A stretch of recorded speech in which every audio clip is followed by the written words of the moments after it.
लाखों और करोड़ों दुरूदो सलाम नबी करीम सल्लल्लाहु अलैहि वालैहि वसल्लम की ज़ात बाबरकात पर और आपकी आल पर।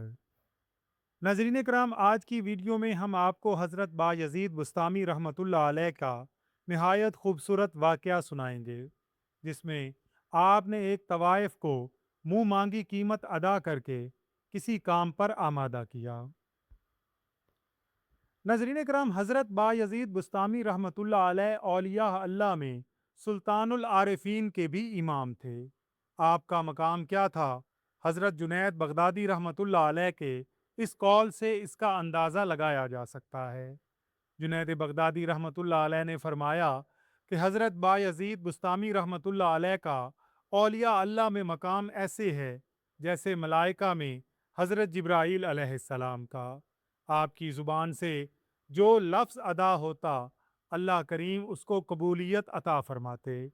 एक बार लोगों ने आपसे अर्ज़ की कि बस्ती में एक बदकार औरत ने डेरा लगा लिया है, जो कि इतनी खूबसूरत है कि बड़े बड़े नेक लोगों के बच्चे उसकी तरफ मायल हो रहे हैं, और वो तवाइफ लोगों को गुमराह करने लगी है।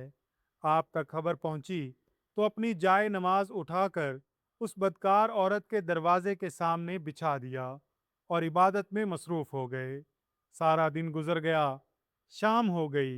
शहर के लोग बदकार औरत के दरवाजे पर आते और वहाँ बायज़ीद बुस्तामी रहमतुल्लाह अलैह को इबादत में मुस्तगरक देखकर हैरत और शर्म से वापस चले जाते। शाम ढल गई और खातून हैरान हुई कि आज कोई गाहक नहीं आया, तो उसने दरवाज़ा खोला। बाहर हज़रत बायज़ीद बुस्तामी बैठे थे। खातून ने गुस्से से कहा, बाबा मेरा धंधा खराब कर रहे हो, जाओ अपना काम करो।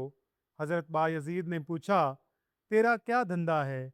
औरत बोली, गाहक मुझे कीमत देता है, फिर उसकी जो मर्जी हो मैं वो करती हूँ।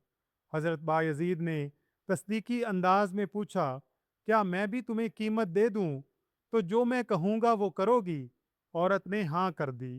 हज़रत बायज़ीद ने कीमत पूछी, कीमत अदा की और मुसल्ला उठाकर खातून के घर में चले गए। बोले, अब जबकि तुमने कीमत वसूल कर ली है तो चलो अब गुस्ल करके पाक साफ कपड़े पहन कर आओ। औरत ने हुक्म की तामील की। बायज़ीद बुस्तामी ने मुसल्ला बिछाया और फरमाया, अब अल्लाह के हुजूर इबादत के लिए खड़ी हो जाओ। जब खातून खड़ी हो गई तो हज़रत बायज़ीद बुस्तामी रहमतुल्लाह अलैह ने सजदे में गिरकर अल्लाह ताला के हुजूर अर्ज़ की कि अल्लाह करीम, इसे यहाँ तक लाना मेरा काम था, अब इसका दिल बदलना तेरा काम है। हज़रत बायज़ीद बुस्तामी रहमतुल्लाह अलैह की सवाने हयात में दर्ज है कि वो औरत तौबा के बाद अपने दौर की इंतहाई नेक और पारसा खातून बन गई थी। बेशक औलिया अल्लाह वो हैं जिनकी नज़र से अल्लाह ताला तकदीरें बदल देता है और उनकी दुआओं को कबूल फरमाता है। नाज़रीन कराम, अगर वाक़या पसंद आया हो तो इसका इजहार कमेंट्स में ज़रूर कीजिएगा। अल्लाह ताला से दुआ है कि अल्लाह ताला हम सब का हामी व नासिर हो। आमीन या रब्बल आलमीन।